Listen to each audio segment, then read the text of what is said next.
Fad diets don't work. Failure rates are enormous. Yet today I'm going to share a fad diet called Fibermaxxing. What is it about, and how can it help you and your kids? Welcome to Go With Your Gut.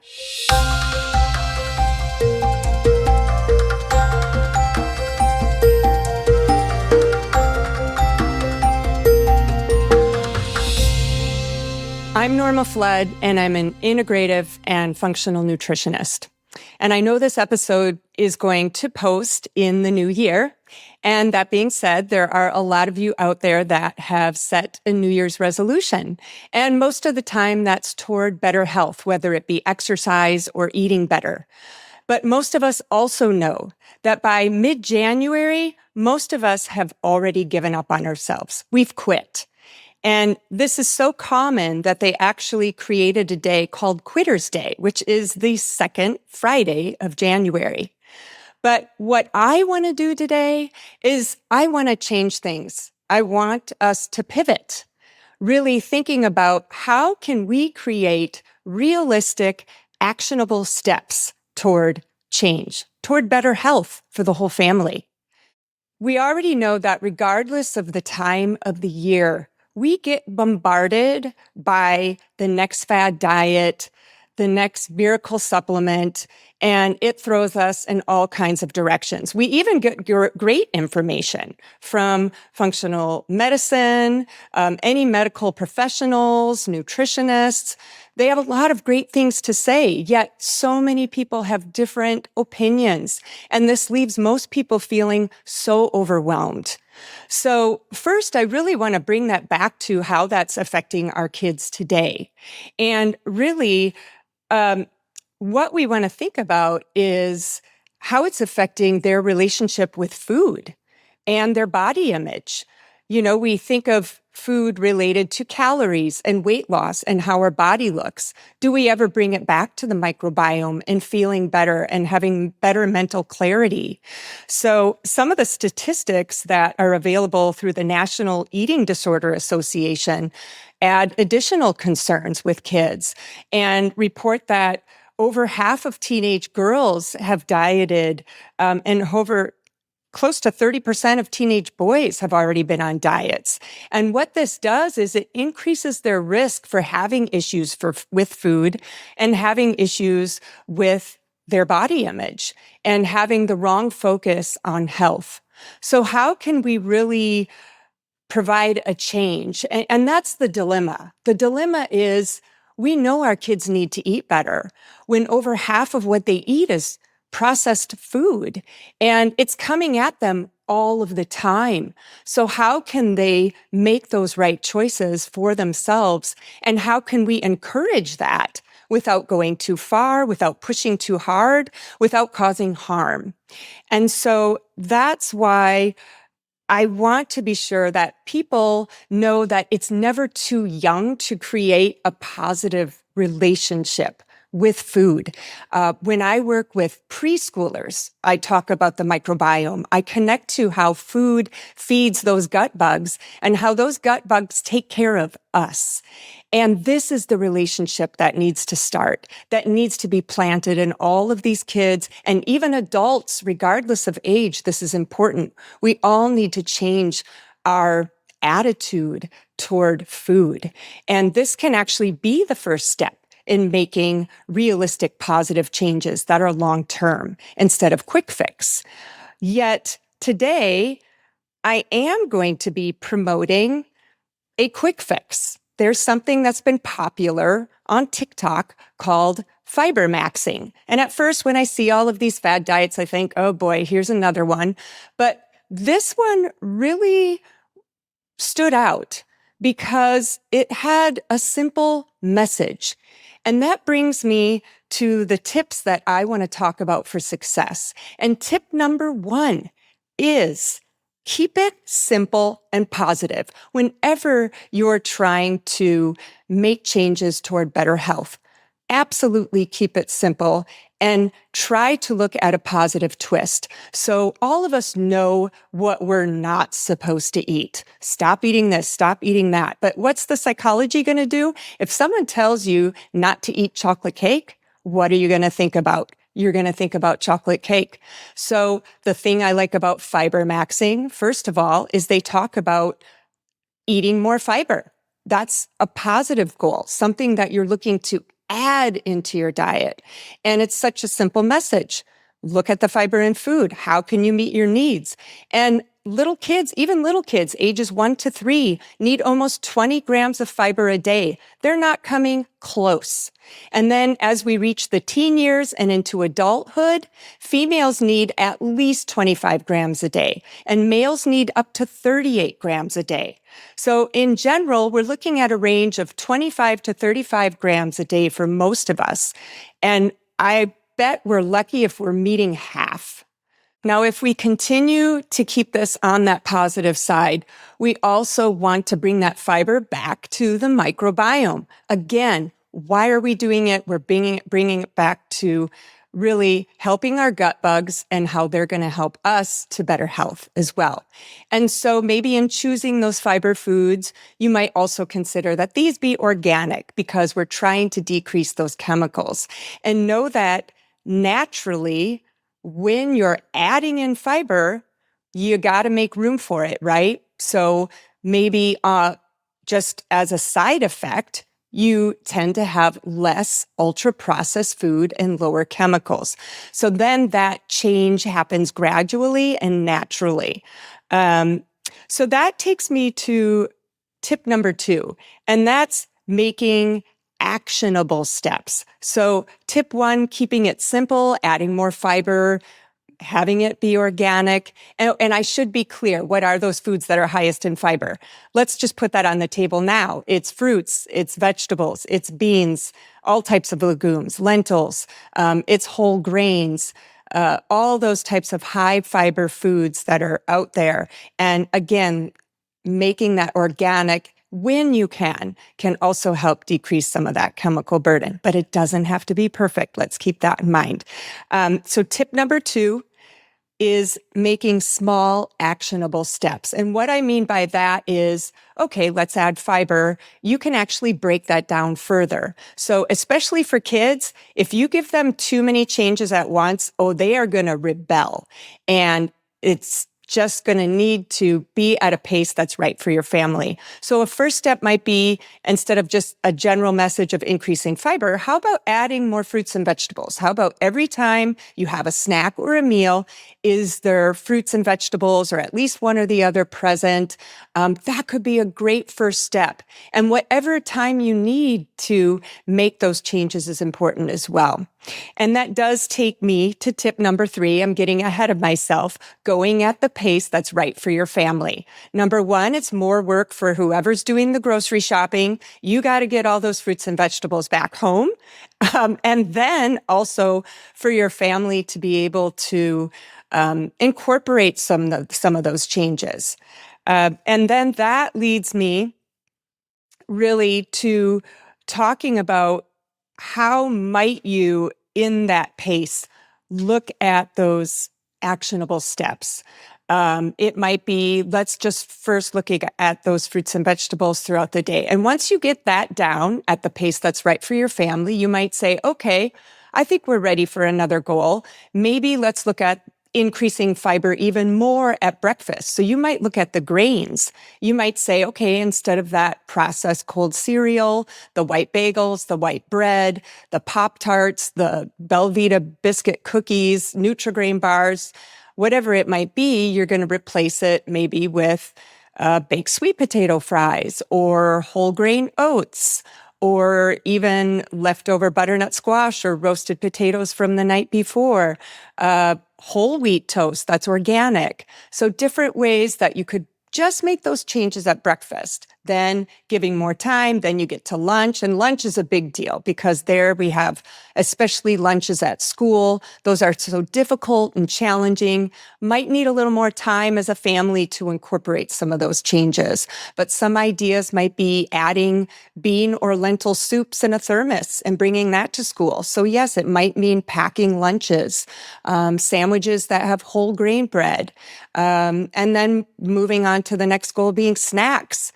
Could snacks be more like apple and peanut butter or celery with the ants on the log, celery with peanut butter and raisins, or having veggie sticks with hummus. And it goes on and on. But again, you can increase that fiber gradually. You can make one change once a week, once every 2 weeks, whatever pace is right. And that brings me to tip number 4. Remind yourself and your family why this is important and track your progress. So again, the why is to support our microbiome, eat better foods that support our system, but then also let's track that progress. If you remember my interview with a mother in December, she was so good about logging food changes for her 11-year-old daughter. And they were able to identify how, for them, making dietary changes really helped her change her behavior. And that was really giving that child an appropriate relationship with food, understanding how food was affecting her. And just like you as a family can also be thinking, gosh, I have better energy, or my stomach doesn't hurt as much. I can focus better. I stay filled longer. I'm not getting these blood sugar crashes because I have more fiber in my diet. I'm pooping more regularly. We always got to talk about that. So really, those are some things. I think I would say be cautious about using apps that track your fiber. That can be very helpful. But unfortunately, you're also going to see the calories and you're going to see all these other statistics. And that's where that diet mindset kind of comes in. And people start thinking, oh gosh, but look at how many calories are in that food. Really, I want people to understand that it's the quality of the food that matters, really, no matter what your health goal. And more so than the calories. Always focus on the quality. That moves me on to tip number 5, and that is don't give up and don't expect it to go perfectly. So we all know that we have bad days, we completely derailed, or sometimes we even have a bad week. And at that point, some people feel, oh, you know what, had a bad week. I knew this wouldn't work. Everything's hopeless. Forget it. But why not take a step back, remember why it was important, and maybe go back to that basic goal again. Maybe you were progressing too quickly, or maybe life did get a bit busy. So when can you get back on track and kind of pick up where you left off? But really know that we have bad days, we have bad weeks, but you can keep going. And then tip number 6, if a problem arises, perhaps it's time to pivot. So I should really note that there are some people that do not do good with high fiber, especially if they have certain health conditions.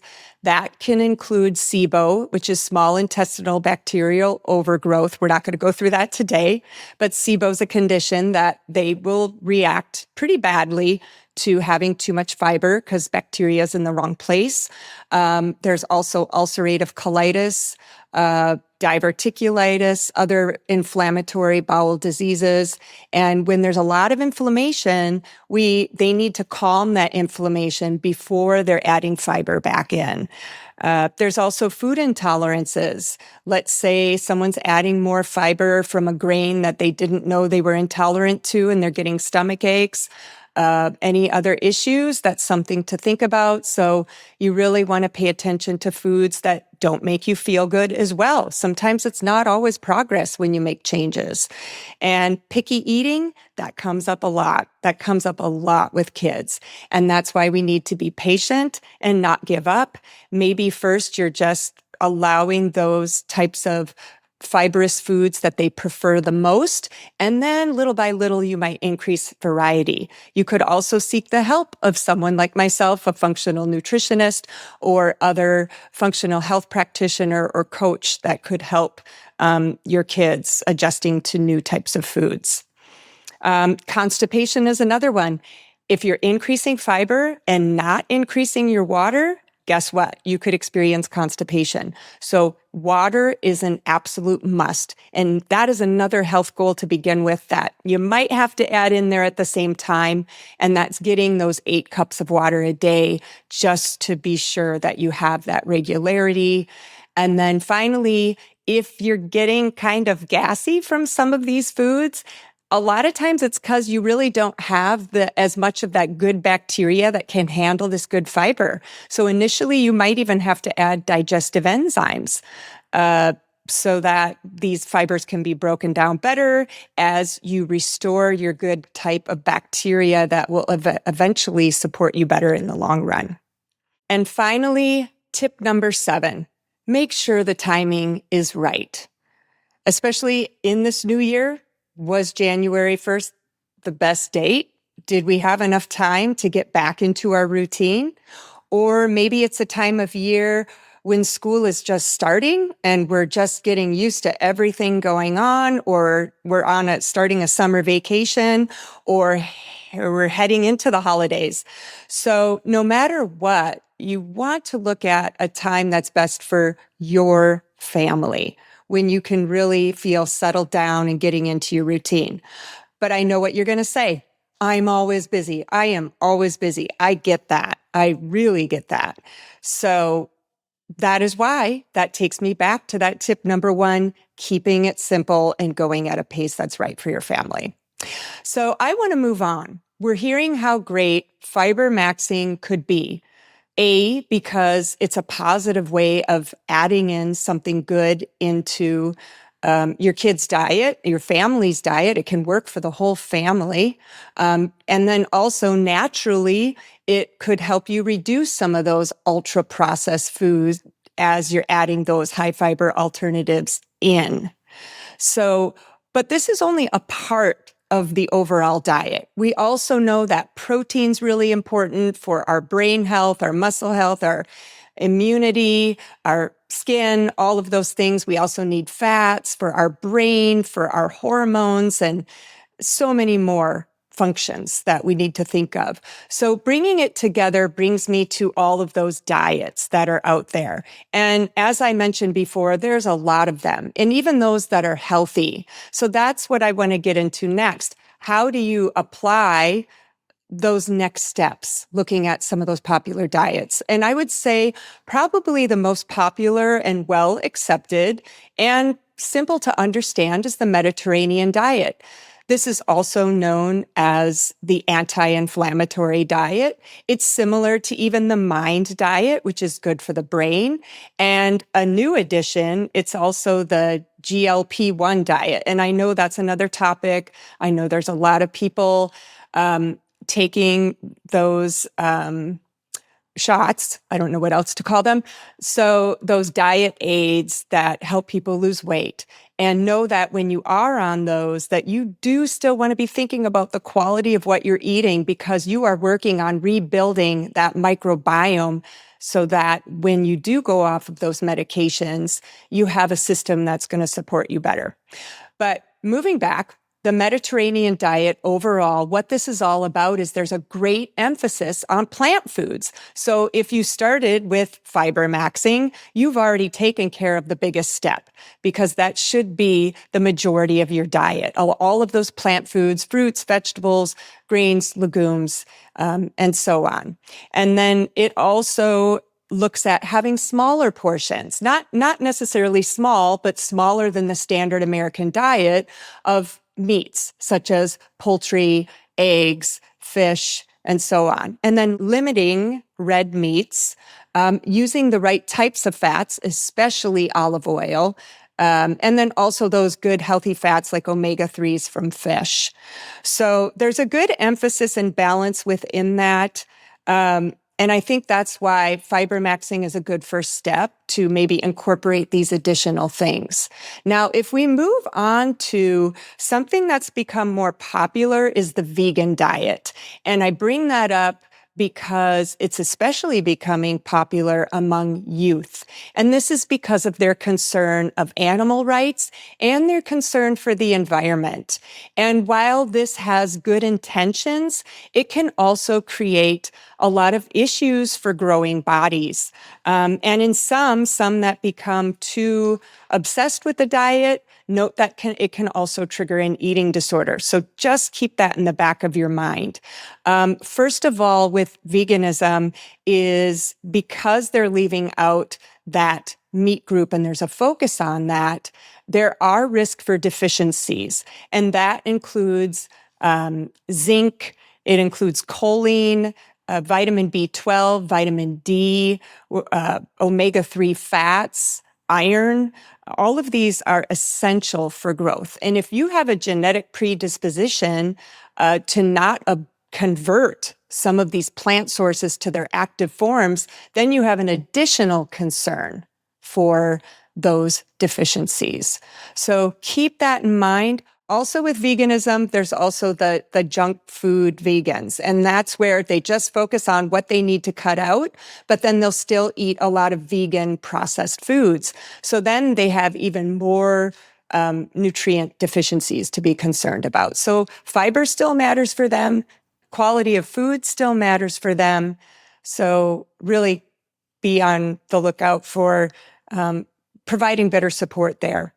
Another diet to consider for vegans is maybe vegetarianism. Now, with vegetarianism, the difference it has from veganism is that they add in either eggs or perhaps dairy or fish. So if it's fish, it's pescatarian, eggs is ovo-vegetarian, dairy is lacto-vegetarian. So that way, there's a lower risk for some of those deficiencies, but know that if there is still a concern about the environment and treatment of animals, what I talk about is that you can find farms where they pasture raise their chickens, so they're organic pasture raised eggs.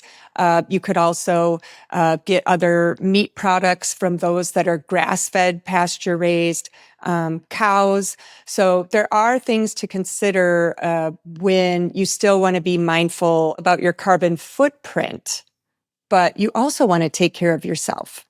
Another diet that's become popular is the paleo diet, and that's known as the hunter-gatherer diet, in which you include foods that our ancestors did. And that would be, if you have beets, they're grass-fed, they're wild-caught. There's those that can roam freely when you're having meat. So the quality of meat is a good thing about it. And also all types of plant foods. But a lot of times they do cut out the grains. They'll cut out all grains, in fact. No wheat, no rice, no corn. Very low carbohydrate then. So it does kind of limit the options there and even the options for fiber. That leaves you left with more of the fruits, the vegetables, nuts, seeds, avocado, good fats like olive oil.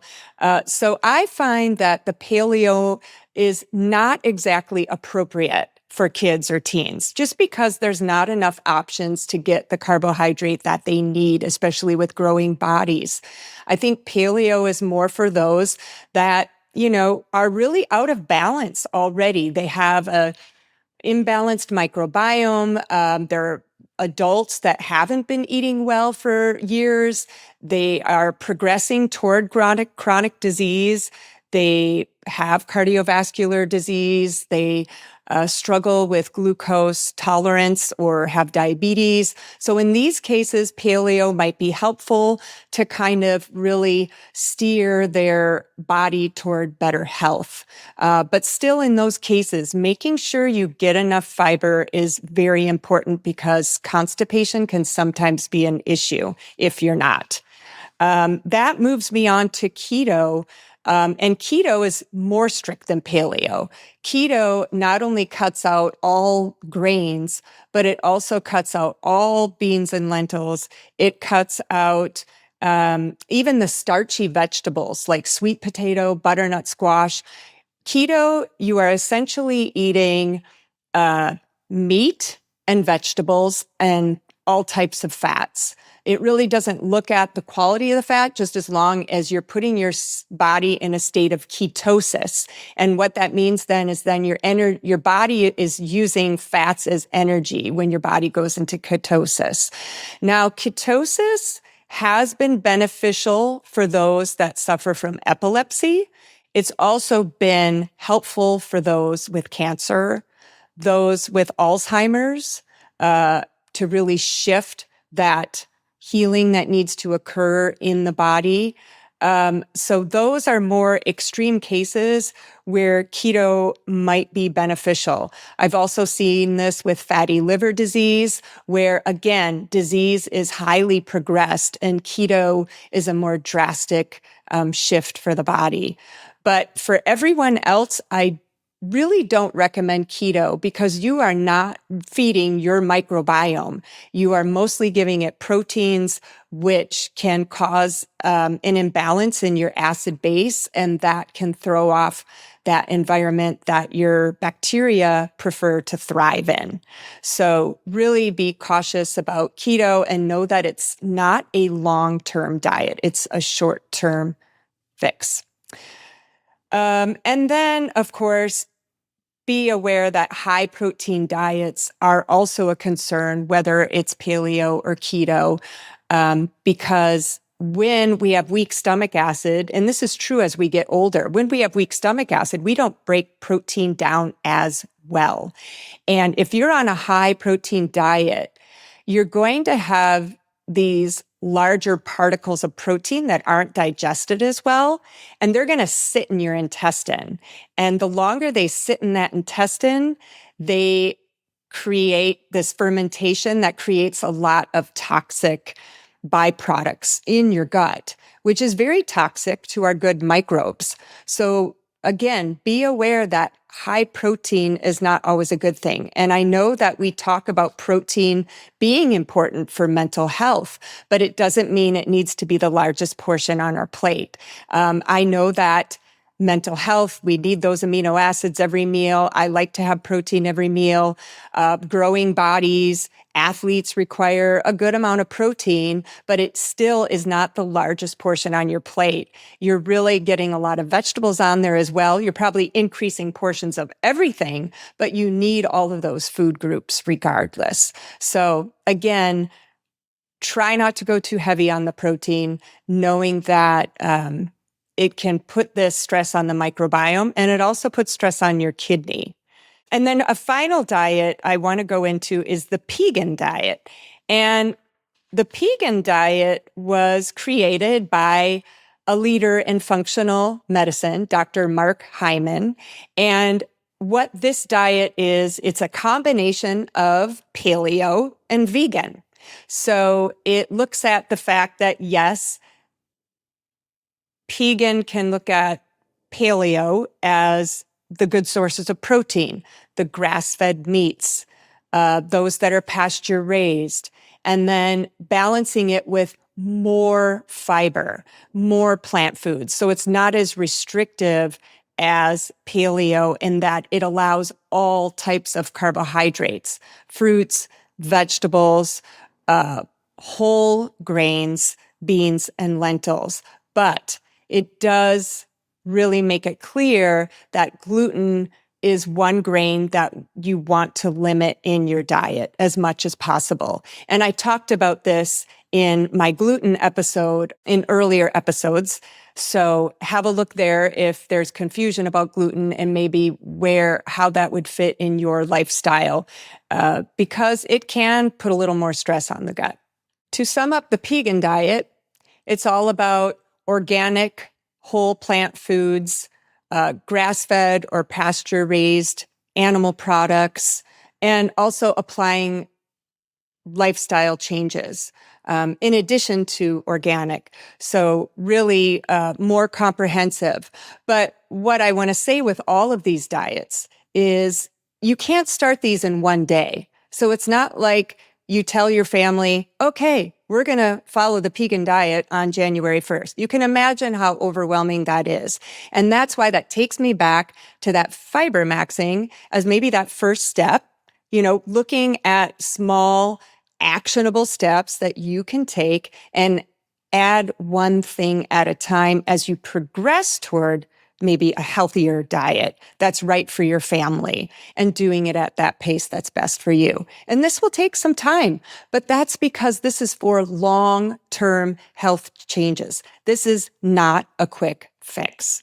And I know there are other fads out there, and some of them can be helpful. We hear of them, intermittent fasting. There's low FODMAP diet, low histamine diet, food sensitivities. But know that all of these should be looked at carefully, and that most of those options are added because there are issues with gastrointestinal health. And so you should always seek help from a professional to guide you through that, and especially not throw it on your family to try it out together when you don't know much about it and could cause harm to your kids.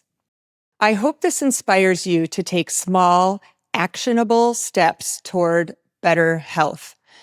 I've decided to provide you with a list of fiber in foods if you would like to consider adding more fiber in your diet as a first step in your family. And I've also included a chart that compares some of the basics of the diets that I explained today, because this was a lot of information. So again, step back, take a breath, and start with that one small thing. And that being said, I'd love for you to share what might be that one small thing that you would like to change for yourself or your family. Where would you start?